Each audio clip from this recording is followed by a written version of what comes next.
Good morning বন্ধুরা, আমি bird লাভার রাজু। আজকের ভিডিওটা হচ্ছে পাখির শখ ফুড নিয়ে তোমাদের সঙ্গে আলোচনা করব, যে আমি আমার শখের পাখিকে কী কী শখ ফুড আমি খেতে দিই। তো চাইলে তোমরাও দিতে পারো, যেমন এক এক দিন এক এক রকমভাবে আমি দিই। যেমন একদিন দিই চিড়ে, তার সঙ্গে গাজর ওই ক্যাকারে ঘষে স্লাইস করে আমি তার সঙ্গে মিশিয়ে একটু ছাতু তার সঙ্গে মিশিয়ে আমি দিই। কোনো দিন দিই ছোলা, গম, কোনো দিন দিই ভুট্টা, কোনো দিন দিই পেয়ারা, কোনো দিন দিই যে কোনো শাক, যেমন কুলেখাড়া, কলমি শাক, যেমন সিজনে যেরকম শাক আছে। তবে বন্ধুরা, তোমরা চেষ্টা করবে বর্ষাকালে তোমরা শাকটা অ্যাভয়েড করে চলবে, কারণ বর্ষাকালে শাকটা দিলে কি হয়, পাখির লুজ মোশন চলে আসে, পটি হয়ে যায়, আরও বিভিন্ন ধরনের নানা রোগ জীবাণু চলে আসে। কারণ তোমরা চাইলে বর্ষাকালে শাকটা অ্যাভয়েড করবে, কারণ বর্ষাকালে শাকটা দেবে না, কারণ এতে অন্য ধরনের খাবার দেবে, যেমন সবজি দেবে, বিনস দেবে, বটবটি দেবে, গাজর দেবে, বিট দেবে, এগুলো দিতে পারো।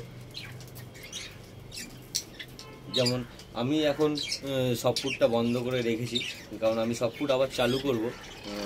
আমার আরও 5-6 দিন পর থেকে আমি আবার সফট ফুড চালু করব, কারণ আমার এখন পাখির ভিটামিন কোর্স কমপ্লিট হয়নি, এখনও চলছে, আরও 6 দিন লাগবে।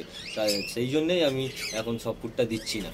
কারণ আমি সফট ফুডটা দিলে কি হয়, পাখি যে জলে আমি ওষুধটা দিই, যে কোনো ধরনের ওষুধ, ধরো আমি ক্যালসিয়ামটা বেশি ইউজ করি হচ্ছে আমার এর সঙ্গে, আমি সফট ফুডের সঙ্গে ক্যালসিয়ামটা ইউজ করি, কারণ ক্যালসিয়াম ওষুধটা হচ্ছে খুব গাঢ়। দাঁড়াও বন্ধুরা, তোমাদেরকে দেখাই যে ক্যালসিয়াম ওষুধটা, এই যে বন্ধুরা, এই অষ্টভিট, এই ক্যালসিয়াম ওষুধটা আমি ইউজ করি। এটা হচ্ছে খুব ভালো, দাম খুব বেশি না, আমি এটা 500 নিয়ে আসি, আমার অনেক দিন চলে যায়। তবে খুব ব্র্যান্ডেড ওষুধ, খুব ভালো কাজ করে। তোমরা বন্ধুরা ব্যবহার করে দেখতে পারো, এই ওষুধটা ফল ভালো পাবে। কারণ আমি সফট ফুডটা, এই ওষুধটা আমি সফট ফুডে দিই, কারণ পাখিরা এটা খুব গাঢ়, এটা ভালোভাবে খেয়ে নেয়, আর পাখির শরীরে খুব ভালোভাবে ওষুধটা চলে যায়। সেই জন্যেই আমি এটা সফট ফুডের সঙ্গে মিশিয়ে দিই। আর জলে ওষুধটা সফট ফুড দিই না, কারণ সফট ফুড দিলে কী হয়, পাখিদের যে জলের পিপাসাটা থাকে, আমি আগের দিন খাঁচা থেকে জল বার করে নিই, আর জল বার করে নেওয়ার কারণে তাদের জলের চাহিদাটা আরও বেড়ে যায়। যখন আমি পরের দিন সকালবেলা আমি জলে ওষুধটা মিশিয়ে দেবো, তখনই ওরা খাবার ছেড়ে আগে জলটাই খাবে। তখন কী হলো, ফার্স্ট খালি পেটে যে পাখির শরীরে যে ওষুধটা চলে গেল, এটাই হচ্ছে ভালো কাজ হলো।